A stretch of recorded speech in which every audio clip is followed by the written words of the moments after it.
Dolores Padierna Luna.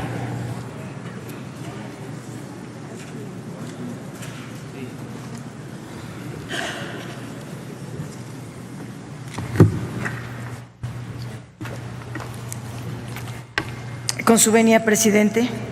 Señor secretario, sea usted bienvenido. Quisiera primero abordar el tema del Tratado de Libre Comercio con América del Norte. La ruptura está en el horizonte. Trump nos obligó a este proceso de negociación y no tuvimos gobierno para crear toda una estrategia en relación a este tema. Trump siempre manifestó su preferencia por los tratados bilaterales donde Estados Unidos lleva mano. Se anuncia una derrota anticipada de esta negociación. Estoy leyendo ahorita en el periódico Reforma y en el Universal que los negociadores de Estados Unidos presentaron el pasado miércoles la cláusula de expiración que hará que el Telecán termine dentro de 5 años. Esto es a lo que yo le llamo falta de estrategia. La intención de Estados Unidos de reemplazar el Tratado de Libre Comercio por los acuerdos bilaterales ahora es solo con Canadá. Si México queda fuera del Telecán, le pregunto, ¿cuál es el impacto en la economía, en el empleo, en el crecimiento? ¿Cuánta inversión extranjera directa se perdería? ¿Qué está haciendo el gobierno para afrontar la crisis que viene? ¿Qué plantean de corto, mediano, largo plazo? México no se acaba sin el Telecán, está muy concentrado y creó 2 Méxicos, pero ¿cuál será el impacto inflacionario, el devaluatorio? Porque ya ahorita está el peso, el dólar a 19 pesos. ¿Cuál es el impacto en el costo del servicio de la deuda externa? ¿Quién va a pagar esos costos? ¿Los van a recargar otra vez en Pemex? Marginar a México es un objetivo de Trump. Siempre ha expresado su racismo, su xenofobia contra nuestro país. Quiere una Norteamérica solo para güeros que hablen inglés. Tampoco incluye a Puerto Rico y ojalá México regrese a América Latina, de donde nunca debió salir. La ruptura del Telecán es también una recomposición geopolítica. Si Trump excluye a México del Telecán, como lo acaba de anunciar, y ustedes van a buscar, le pregunto yo, un acuerdo bilateral donde México, como de costumbre, ceda a todas las exigencias de la Casa Blanca. Y le quiero hacer una propuesta que la hace también el Fondo Monetario Internacional, porque los salarios es un tema del Telecán en el que México no ha querido ni hablar. El FMI acaba de abrir a México una propuesta de utilizar el salario básico universal. Recomienda subir los impuestos a los ricos y establecer un salario básico universal para México y así reducir la brecha social.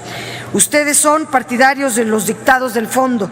¿Por qué no tomarles esta propuesta? Si en los 2 Méxicos que ha creado el Telecán, 4 mexicanos concentran el 9% del Producto Interno Bruto y más allá de las cifras maquilladas, en México tenemos más de 60 millones de pobres. En relación a los sismos del terremoto de septiembre, pues ha iniciado el gran reto de la reconstrucción y no vemos un plan integral que permita dar certidumbre a quienes perdieron sus viviendas. Y están sin saber todavía muchos el grado de daños que tienen sus propiedades.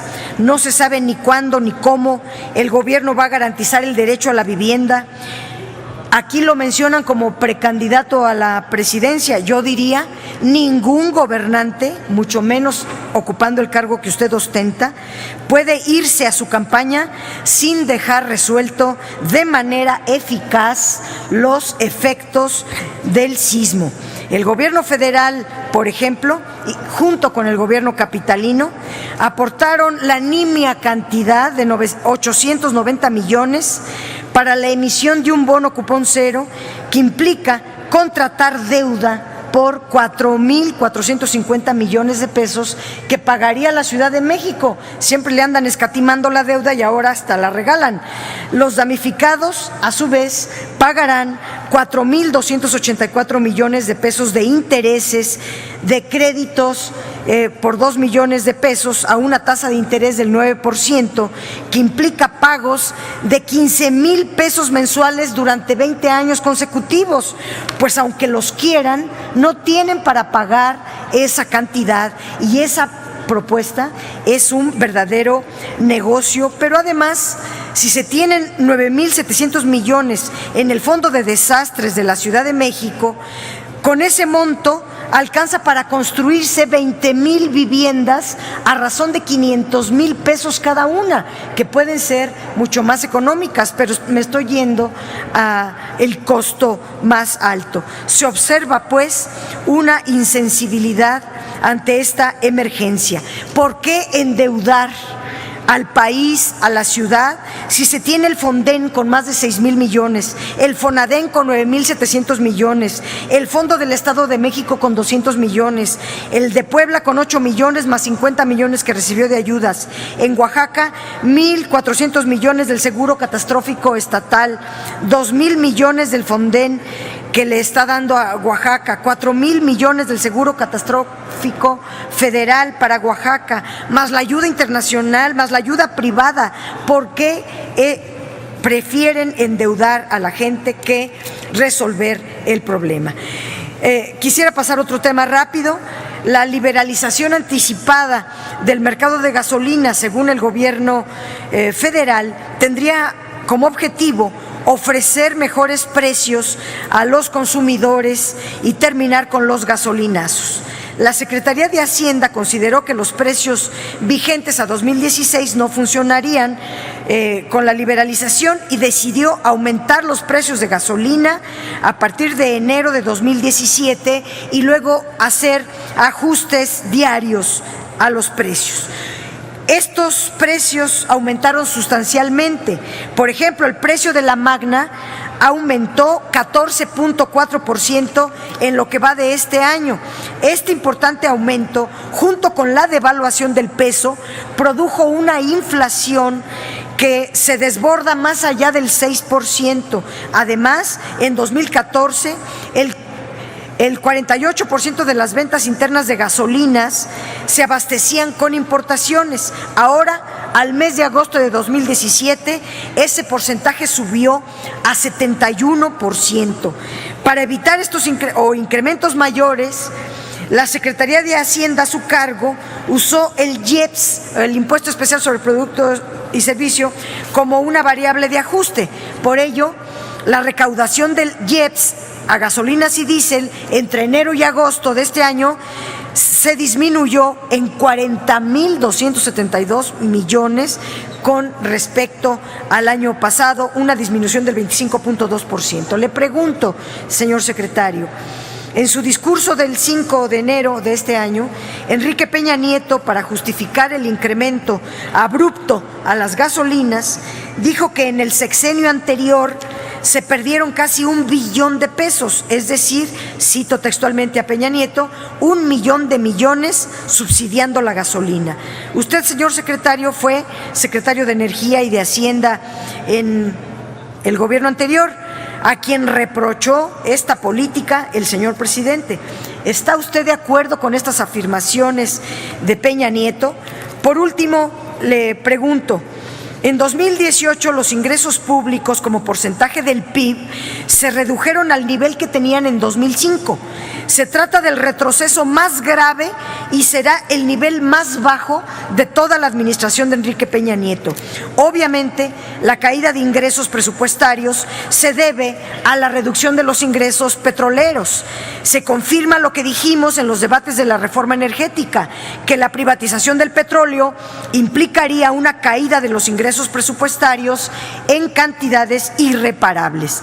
Los ingresos petroleros que llegaron a representar 10.3% del Producto Interno Bruto en 2008, han ido en picada a raíz de la privatización del petróleo. En 2017 ya solo serán, de acuerdo a sus datos, 4.1%, y en 2018 usted calcula que bajarán a 3.7%. Pero la pregunta es, ¿por qué no respeta la Constitución Política de los Estados Unidos Mexicanos, que ordena que los ingresos petroleros deben de ser de menos de 4.7%? Eso es lo que ordena la Constitución. La pregunta es, ¿por qué no la respeta? Entre 2000 y 2012, el saldo histórico de los requerimientos financieros del sector público se mantuvo por debajo del 40%, pero durante la administración de Peña Nieto aumentó del 37.7% del PIB en 2012 a 51.2% del PIB en 2016, llevando la deuda consolidada del sector público a 9.7 billones de pesos, cuando Peña Nieto la recibió a la mitad, 5.5 billones. Aún así, se requerirá una nueva deuda para cubrir el déficit presupuestario que en su iniciativa de Ley de Ingresos 2018 estima en 501,000 millones de pesos para financiar los intereses, para el financiamiento, una deuda adicional por 501,000 millones de pesos. Hay mucho que hablar, pero yo le pregunto, ¿no es verdad que la deuda pública esté reduciéndose durante su gestión? La única vez que ha disminuido a 47 del PIB es por los remanentes que le regaló el Banco de México. Pero los remanentes pues son recursos, usted lo sabe muy bien, esporádicos, no se deben de contabilizar. Muchas gracias. Muchas gracias, senador López Padierna. Tiene el uso de la tribuna el señor secretario de Hacienda.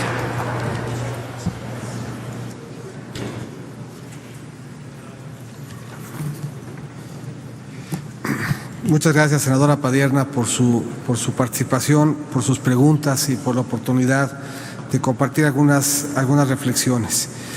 México le ha apostado al comercio internacional, a abrirse al mundo para encontrar en él fuentes de oportunidades ya por muchos años. Y le ha apostado a hacerlo a través de dos vías. Y de hecho la primera vía por la que apostó México a mediados de los 80s fue incorporarse unilateralmente al GATT. Y eso manda una primera señal de compromiso, una primera decisión de abrir su economía para que en él participara el mundo y de buscar en el mundo un mejor marco de oportunidades, y manifestando así una primer convicción, un primer compromiso con el marco multilateral del comercio. De entonces para acá ha venido encontrando igualmente oportunidad de ir más allá de lo que este marco general de comercio, este marco multilateral, hoy en la OMC, entonces el GATT, prevé, y ha venido buscando la posibilidad de construir acuerdos de libre comercio, de los cuales hoy tenemos la posibilidad de acceder a más de 44 mercados, siendo un país que ha complementado con inteligencia y con sentido estratégico su discusión y su participación en lo multilateral, con el complemento de irlo fortaleciendo al amparo de marcos bilaterales que le permitan una ventaja en determinadas regiones del mundo respecto de lo que el marco multilateral ofrece. Pero nunca ha descuidado, y eso hoy prueba ser una estrategia relevante, el marco multilateral. En él hemos seguido trabajando y esto ha permitido que en muchos casos el marco multilateral ofrezca, incluso por arriba de los tratados, un espacio y un soporte adecuado para llevar a cabo nuestra participación comercial. Aquí vale la pena señalar que México, respecto al resto del mundo, tiene un liderazgo importante en términos de sus negociadores, no solo su sentido estratégico, sino también su conocimiento práctico. Hoy tenemos a la cabeza de esta negociación a uno de los expertos más reconocidos en materia de comercio internacional, en la persona de Ildefonso Guajardo, y tenemos además la orientación de qué es lo que buscamos en la negociación y qué es lo que no estamos dispuestos a ceder. Por lo que no nos ha faltado sentido estratégico frente a una negociación que, como su título lo implica, es el acuerdo de libre comercio de Norteamérica, se implica la voluntad de las tres partes, para haber alcanzado el acuerdo y la voluntad de las tres partes para permanecer en él. ¿Cuál sería el impacto de las diferentes variables? Nos obliga a hacer un análisis en donde determinemos qué nos da el Tratado de Libre Comercio en cada uno de sus diferentes rubros. Primero, ¿qué nos da el Tratado de Libre Comercio en materia de ventaja arancelaria? Uno de los elementos centrales del tratado y de una negociación comercial es justamente eliminar de entrada las barreras arancelarias al comercio. Un segundo elemento es evaluar lo que el tratado nos da en la posibilidad de resolver controversias. Un tercer elemento es la pertinencia del tratado en cuanto a generar certeza a las inversiones. Y un cuarto elemento tiene que ver con la posibilidad de mandar una señal de que tenemos la disposición de seguir trabajando en un marco de integración regional. Si vamos descomponiendo cada uno de los tres factores, eso nos da, por un lado, una idea del impacto, y por otro, una idea de qué tendríamos que hacer en caso de que enfrentáramos un escenario en donde el tratado no continuara. Si vamos viendo el impacto en nuestro comercio internacional, primero sería menester reconocer que una parte muy importante de nuestro comercio no es con Norteamérica. Una parte ya muy relevante de nuestro comercio se da fuera de la región norteamericana. Esta diversificación es mayor en el caso de las importaciones que las exportaciones. Menos de la mitad de lo que México importa del mundo se da al amparo de su relación comercial con Estados Unidos. Buena parte ya de lo que compramos fuera está por fuera, no solamente del tratado, sino de los Estados Unidos como región. Una parte menos importante, pero más o menos 1 de cada 5 pesos de los que México exporta, los exporta fuera de la región norteamericana, por lo que hay un primer corte. La máxima afectación se daría sobre este 80% que exportamos a los Estados Unidos y sobre este más o menos 45% que importamos. Pero dentro de estos grandes números hay oportunidad de ir haciendo mayor refinamiento. El primer ejercicio que habría que hacer es el de encontrar cuál de este comercio se da en aranceles que están dentro del tratado y cuál está por fuera. Y si tomamos en consideración que hay un número muy importante de comercio que hoy se hace en mercancías y en sectores que en el 94 no estaban en el comercio, llegamos a la cifra que ha hecho pública el secretario de Economía en términos de que hay una parte muy importante del comercio con Estados Unidos que se hace por fuera del tratado. Más o menos el 44%, si no me acuerdo mal, de lo que vendemos y más o menos la mitad de lo que compramos a Estados Unidos se hace por fuera del tratado, lo que implica que el impacto se va acotando en términos del volumen de comercio que se está haciendo al amparo del tratado. Un refinamiento adicional es cuánto del comercio que hoy se hace con los Estados Unidos, a pesar de que se hace con ese país, se hace por dentro del tratado. Y ahí volvemos a encontrar que una parte muy relevante se hace por fuera. Si seguimos revisando un poco las cifras, lo siguiente que tenemos que corregir es cuánto del comercio se hace dentro del tratado, pero que tiene el mismo tratamiento arancelario fuera de él. Y eso vuelve a acotar el impacto. Y el impacto al final se daría desde el punto de vista estrictamente estático en aquella parte del comercio que se da dentro del tratado en aranceles que son diferentes en el tratado de lo que lo son en el marco arancelario de la Organización Mundial de Comercio, lo que reduce sustancialmente la exposición que tenemos al riesgo de NAFTA. ¿Qué tendríamos que hacer en caso de que esto no se diera? Y eso es igual para las importaciones que para las exportaciones. Tenemos la posibilidad de identificar medidas arancelarias, tenemos la posibilidad de identificar otros mercados de los cuales proveernos y otros mercados a los cuales voltear a ver, y tendríamos la posibilidad de buscar dentro del país mecanismos para sustituir esas importaciones. En ese trabajo estamos, en ese análisis hemos venido trabajando y perfeccionando, incluso para identificar no solamente sectores sino empresas que tendrían la necesidad de una contingencia en el caso de que no alcancemos una negociación que sea satisfactoria. Pensamos, y sigue siendo nuestro escenario central, que podemos, dentro de los objetivos que ha planteado el presidente, alcanzar una negociación que sea positiva para las tres partes, pero como aquí dijera el canciller apenas el día de antier, México es mucho más que el Tratado de Libre Comercio. Apunto ya muy someramente los demás temas, a referencia de tener oportunidad de seguir reflexionando en ellas con la senadora cuando ella quiera. Esta propuesta del salario básico universal es una propuesta que ha surgido como una alternativa y que no ha sido adoptada por absolutamente ningún país del mundo, por lo que es sugerente desde la perspectiva del análisis, es sugerente desde la perspectiva de ver cuál sería el impacto en finanzas públicas, cuál sería el impacto en incentivos, pero ciertamente el día de hoy no tendríamos una sola jurisdicción, un solo país que la hubiera adoptado como una política pública vigente. Hemos tenido casos, y se han conocido, de países que lo han propuesto y ha sido rechazada. Ese fue notablemente el caso de Suiza, si no me equivoco, apenas el año pasado. México, en términos generales, respecto de una cobertura universal de un salario básico, más bien ha preferido, y en ello ha sido pionero, que los apoyos se den de manera condicionada y selectiva a quien lo ocupa y a cambio de patrones de conducta que nos aseguren educación, salud y alimentación, sobre todo para los hijos y las hijas de quien hoy está en pobreza, en el ánimo de romper esa tendencia multilateral. En materia de reconstrucción son muchas las alternativas que se están ofreciendo. Se están ofreciendo apoyos a fondo perdido contra los recursos presupuestales para la pérdida parcial, igualmente para la pérdida total, con un techo de lo que en ese podemos ofrecer. Se ha buscado complementar con crédito quirografario o hipotecario, se ha buscado apoyar ese crédito de forma tal que no gravite el capital por una parte del mismo sobre quien escoja como mecanismo de apoyo la vía del apoyo hipotecario.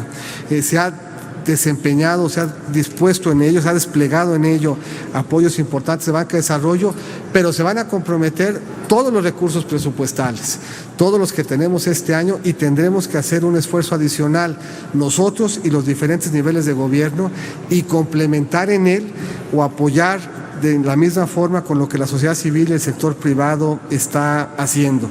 Y en los últimos dos elementos, sí poner de relieve que hay una confusión entre causalidad y correlación. No es la reforma energética la que implica que caigan los ingresos petroleros. Es la caída en los ingresos petroleros la que motiva la necesidad de la reforma energética. De la misma suerte que no es la decisión del gobierno la que implica que se incremente el precio de la gasolina. Es la decisión del gobierno, como usted misma señaló en tribuna, la que ha permitido atemperar un cambio que nos vino de fuera por la vía de ajustarlo al amparo del IEPS. Ciertamente en el pasado, con condiciones de excedentes distintos, cuando el precio del petróleo estaba por arriba de 100 y la producción estaba cercano a los 3 millones de barriles, el país escogió entonces utilizar los excedentes para apoyar el precio de la gasolina. Yo creo que es una decisión que hoy podíamos ver reflejada en un uso mucho mejor de esos excedentes, ya fuera en menor deuda o en mayor infraestructura, pero había la posibilidad de escoger porque los excedentes estaban ahí.